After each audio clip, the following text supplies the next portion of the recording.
Magandang umaga. Ako si 124, ang inyong certified kupal na palaging maaasahan. Okay, so ngayon ay pag-usapan natin bakit mahalagang stable ang blood pressure ng mga aplikante, lalong-lalo na sa medical assessment at bago mag-agility. So, eto yan.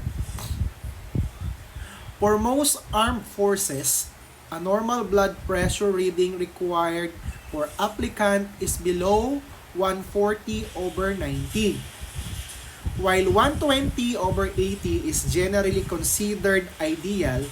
Military medical standards typically classify as reading of 140/90 or higher as a cause of rejection or further evaluation.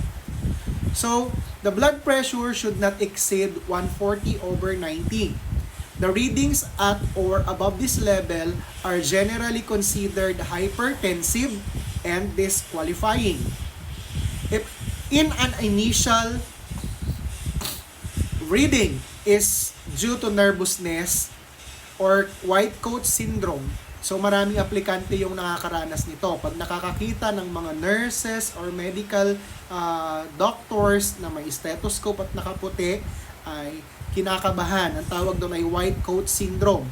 Medical examiners will often recheck it, sometimes allowing multiple readings over a period of time to find an average. So hindi naman kapag sa unang BP ay mataas na kaagad, ay reject na kaagad. So binibigyan pa rin ng exemptions, binibigyan ng time para makapag-relax ang isang aplikante at kinukunan ulit ng BP.